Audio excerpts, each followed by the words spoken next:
Halo Sobat Transmission, kembali lagi di channel Transmission. Hari ini kita sudah memasuki kurang lebih 1 minggu kita menghadapi situasi bekerja, berkegiatan secara new normal. Jadi kalau dilihat jalanan sekarang sudah mulai ramai aktivitas dan juga para pengusaha juga mulai membuka bisnisnya kembali.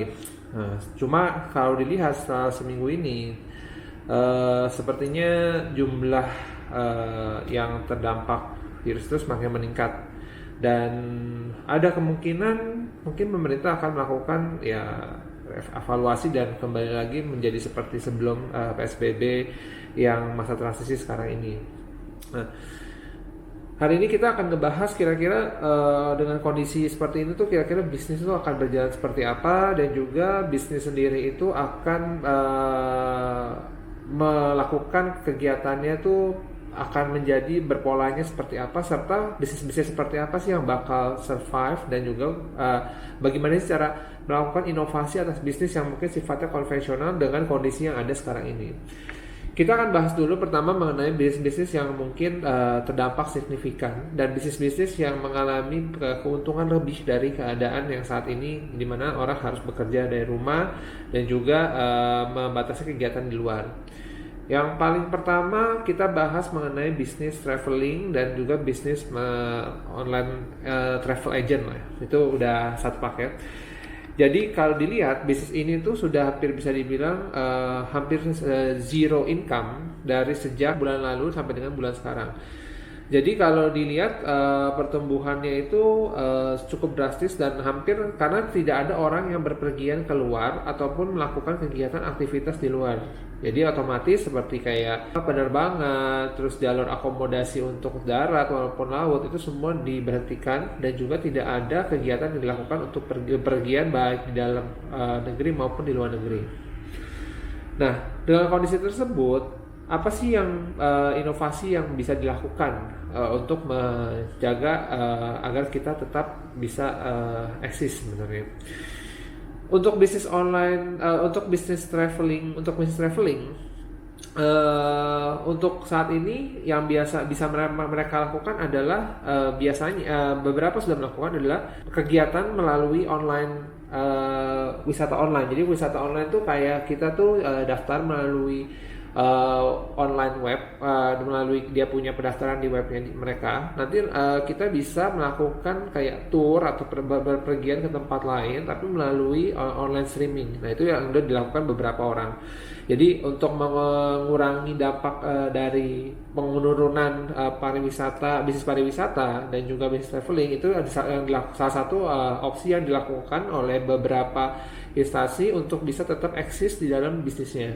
Walaupun sekarang per hari ini memang beberapa jalur penerbangan sudah dibuka, tapi emang terbatas untuk tertentu aja. Jadi memang tidak bisa 100% balik. Jadi solusi tadi itu memang tidak bisa menutupi apa yang sudah mereka lakukan sebelumnya, tapi at least ada eksistensi di mana mereka tetap bisa memberikan fasilitas ataupun pelayanan kepada para pemakai atau langganan yang sudah mereka punya. Terus bisnis berikutnya yang terdampak signifikan itu adalah bisnis otomotif. Kita ngomong kenapa otomotif, karena kalau nggak salah penjualannya di April itu kurang lebih penjualan otomotif dari level distributor itu hanya sisa 10% dari total pendapatan yang seharusnya mereka dapat. Otomatis karena otomatis banyak terjadi efisiensi yang ada di dalam industri otomotif baik dari hulu maupun sampai ke hilir. Ya, ini bisnis ini memang udah tidak bisa dipungkiri. Kenapa? Karena orang mengurangi bepergian, dan juga orang saat ini tidak berpenghasilan, sehingga mereka menahan untuk melakukan pembelian kendaraan baru ataupun baik baru maupun kendaraan bekas. Artinya dengan kondisi seperti yang saat ini, yang bisa dilakukan sama bisnis otomotif adalah mereka melakukan banyak melakukan branding dan juga memberikan pengetahuan mengenai kira-kira teknologinya seperti apa yang bakal ada dengan kondisi seperti ini. Jadi banyak melakukan inovasi-inovasi serta bentuk mobil ataupun motor yang akan ada di masa mendatang itu seperti apa kalau misalnya untuk mencegah terjadinya penyebaran virus, misalnya mungkin ada sekatnya, mungkin juga dengan ditambah dengan fasilitas yang untuk menjaga supaya bagaimana agar tidak bersentuhan dengan di luar gitu pada saat naik kendaraan bermotor. Nah, itu yang mereka lakukan untuk kondisi sekarang ini adalah memberikan edukasi dan pengetahuan. Ya, memang tidak bisa memberikan dampak yang signifikan untuk pengembalian, tapi itu yang mereka lakukan sekarang ini. Terus yang berikutnya, bisnis yang juga berdampak adalah bisnis F&B, food and beverage. Nah, kenapa itu berdampak? Karena orang sekarang cenderung makan di rumah dan juga cenderung untuk melakukan membuat makanan sendiri dibandingkan dia harus melakukan order ke restoran, dengan alasan untuk mencegah terjadinya adanya mungkin ada positif mungkin juga di restorannya, mereka juga tidak tahu kan. Jadi kayak kita harus kayak lebih berhati-hati untuk melakukan kegiatan pemesanan atau order makanan. Nah, dengan keadaan new normalnya sekarang, kalau kita lihat sebenarnya bisnis restoran itu bisa dibilang cukup udah hampir membalik lah, bisa dibilang mungkin nggak 100%, tapi at least mungkin udah mengcover dari yang sebelumnya mungkin turun sampai tinggal sisa 20-30% karena hanya berharap dari delivery. Sekarang mungkin udah hampir balik ke angka 60% sampai 70%. Sebenarnya cukup bagus keadaannya. Cuma ini hanya terjadi kalau misalnya ternyata keadaan nggak membaik. Ini bukan berarti bisnisnya akan tetap sustainable. Artinya kita belum tahu karena kita kan lagi dalam masa uji coba di mana keadaan normalnya apakah tetap akan dilanjutkan atau tidak, dengan situasi di mana apakah jumlah yang penderita positif itu akan meningkat atau enggak. Nah, itu belum tahu. Nah, yang mereka harus kuatkan di sini adalah mereka harus melakukan inovasi yang mereka lakukan sebelumnya. Inovasi yang mereka lakukan adalah mereka membanyakkan semua restoran membuat makanan frozen food. Itu bisa digomong yang dulunya mungkin makanan yang kayak bakmi, terus abis itu makanan yang kayak mungkin makan stiker setempat. Nah, itu semua dibikin dalam bentuk frozen. Nah, sehingga mereka hanya memberikan kepada orang-orang yang melakukan order itu dalam bentuk yang nanti harus dimasak lagi di rumah, dan juga saus dan ataupun bumbu yang akan disediakan untuk makan tersebut juga sudah disiapkan pada saat waktu delivery. Nah, itu yang mereka lakukan untuk mereka bisa survive. Karena bisnis ini sebenarnya menjanjikan, tapi kalau misalnya makanan kalau seperti F&B yang kayak misalnya kita ngomong bisnis kopi dan sebagainya, itu kan orang kan biasanya kalau kopi itu kan tujuannya kan datang untuk nongkrong dan untuk dia berlama-lama di tempat kopinya gitu kan. Tapi dengan adanya bisnis dengan adanya kondisi seperti ini ya, berarti kan orang tuh akan mengurangi konsumsi membeli kopi, karena ya memang kopi bisa dibuat di rumah juga gitu. Walaupun sebenarnya ada beberapa ya tipikal kopi yang emang bisa juga di take away gitu. Tapi untuk bisnis yang ini mereka jadi akhirnya akan mengurangi untuk berkunjung kepada kedai-kedai kopi yang memang harusnya mereka bisa stay untuk duduk lama-lama, karena ya dengan kondisi sekarang ya pasti mereka kebanyakan orang itu akan sangat konservatif untuk datang kepada bisnis makanan untuk duduk berlama-lama, karena kita nggak tahu di dalam di tempat itu mungkin ada orang yang mungkin sebelumnya ada terkena atau ada carrier, dan kita nggak bisa ekspektasi itu semua tuh bersih gitu kan.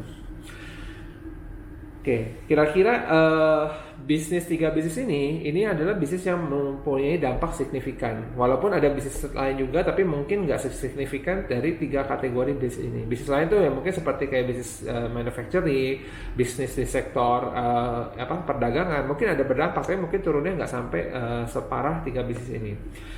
Oke, lalu kita lanjut ke bisnis yang apa sih bisnis-bisnis yang diuntungkan selama masa COVID-19 ini? Nah, yang pasti secara garis besar bisnis yang diuntungkan adalah bisnis yang bersifat digital. Jadi semua bisnis yang bersifat digital itu banyak diuntungkan, terutama dikonsumsi pada saat orang berada di rumah. Misalnya salah satu bisnis yang cukup signifikan memberikan kenaikan income bagi bisnis tersebut adalah online streaming dan sosial media. Kenapa? Karena orang-orang nggak keluar. Habis itu biasa kalau orang yang hobi nonton film nggak bisa ke bioskop. Lalu misalnya orang-orang yang mungkin hobi untuk dengarkan musik, dengarkan lagu, biasanya mungkin pergi ke bar, pergi ke lounge, pergi ke karaoke, itu juga nggak bisa karena semua ditutup. Nah, otomatis banyak penyedia video streaming itu memberikan kebutuhan untuk mereka memberikan hiburan bagi orang-orang yang mempunyai hobi untuk kayak nonton, untuk kayak ya nanti mendengarkan lagu. Nah, misalnya kita ngomong yang mungkin udah teman-teman tahu juga tuh yang terkenal ada Netflix.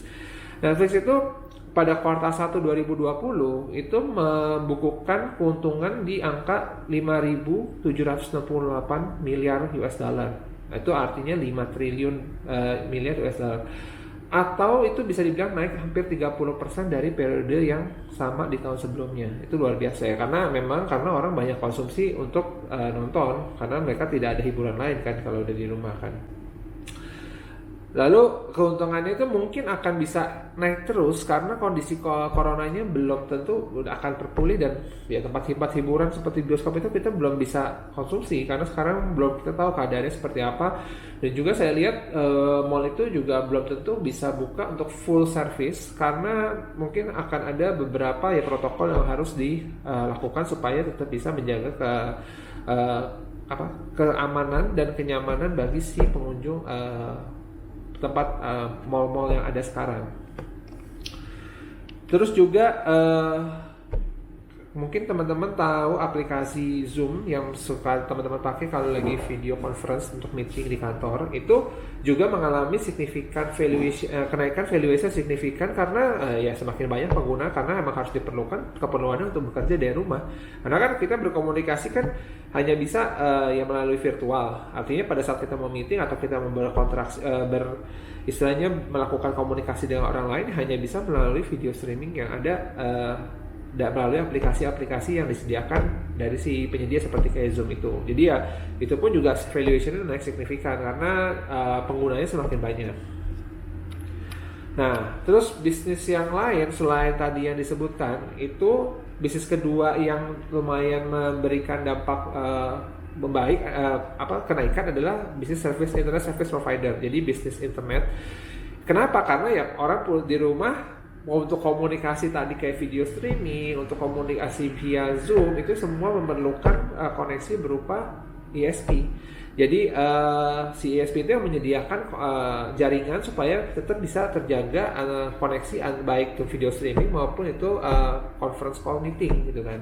Artinya internet service provider pasti banyak peminatnya karena itu merupakan jaringan yang diperlukan untuk bisa tetap menstabilkan keadaan yang ada sekarang gitu.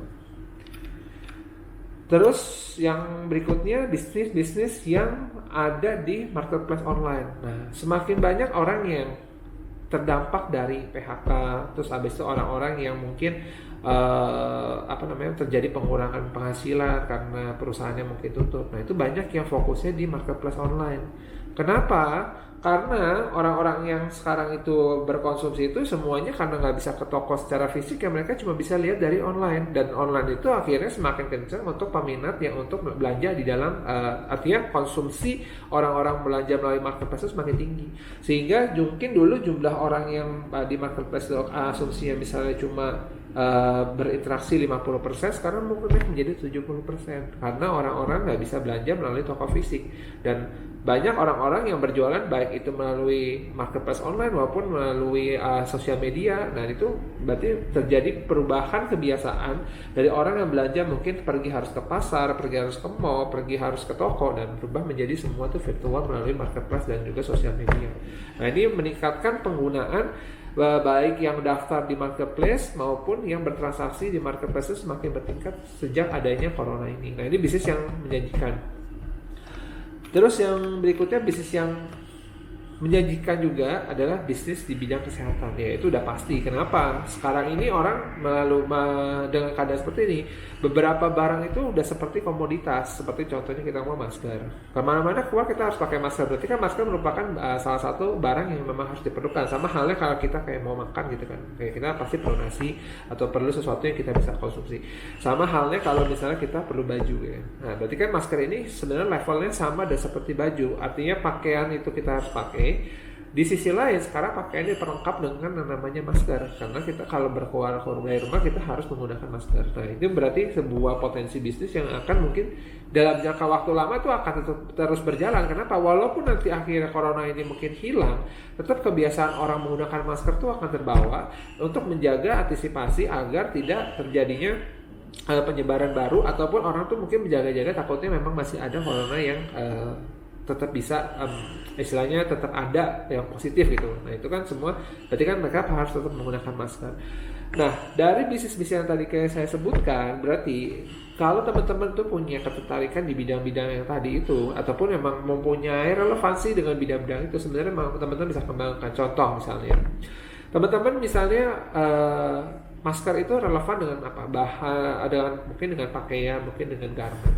Berarti teman-teman mungkin bisa memproduksi yang dulunya dari cuma pakaian atau kain menjadi baju, mungkin sekarang bisa mengekspand menjadi sebuah masker, dan juga masker itu juga bisa dimodelkan sesuai dengan kebutuhan dari masyarakat, ataupun juga bikin juga APD yang dulunya baju sekarang berpindah menjadi APD. Nah itu teman-teman juga bisa lakukan. Tinggal gimana caranya teman-teman cari bahan yang cocok untuk teman-teman pakai, sehingga masker ataupun APD yang mau dikonsumsi masyarakat tuh bisa dipakai dengan nyaman. Kurang lebih gambaran seperti itu.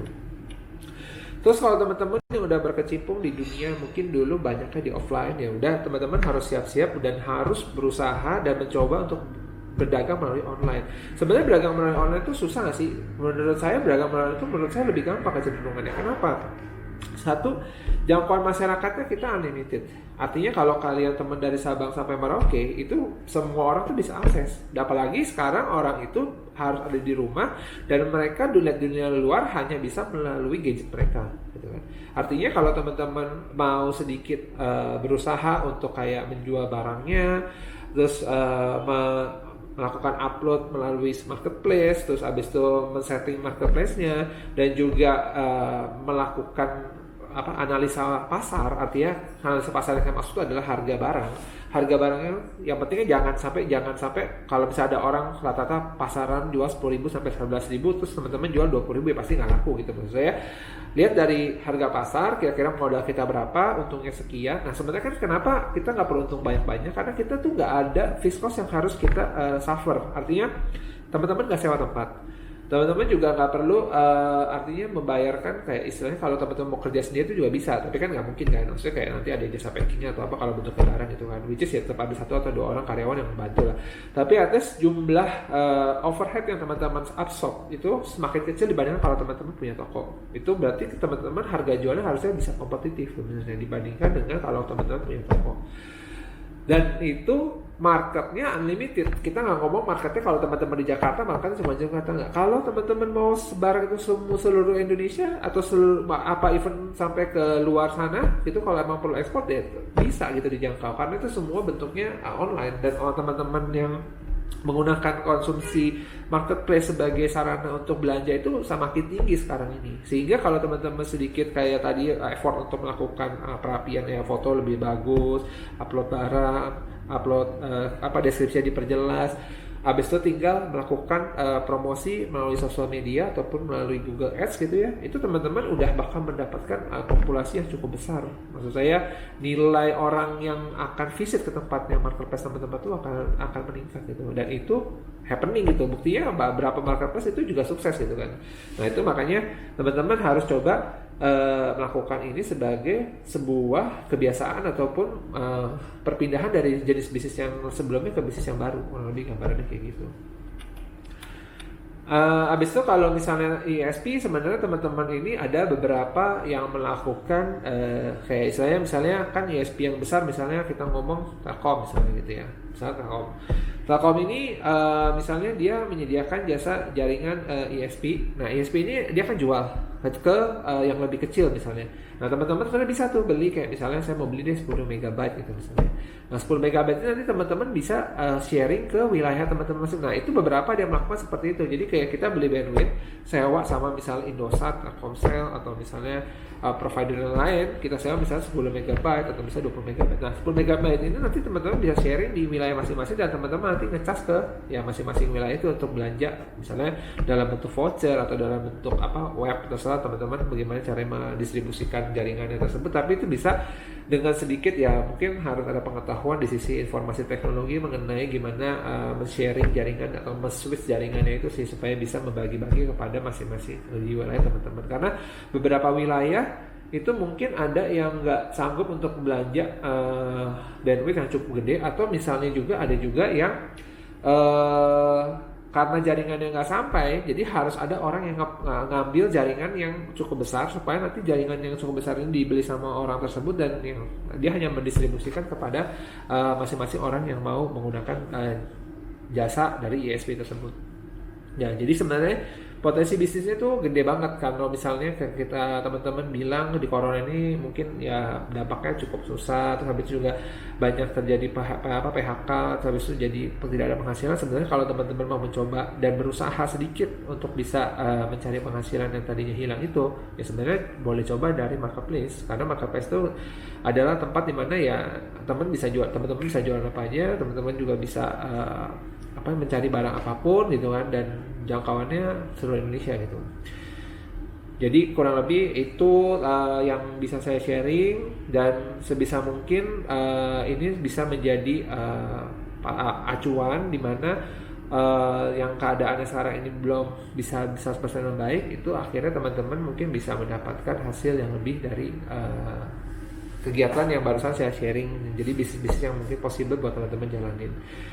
Oke, teman-teman nanti boleh komen kalau misalnya ada yang tertarik, kayak misalnya mau dong diceritakan gimana sih biar bisa marketplace saya jalan, atau teman-teman mau tahu ya tadi soal ISP, gimana sih saya biar bisa juga dapetin bisnis ISP tersebut supaya saya bisa nyebarin di wilayah-wilayah saya.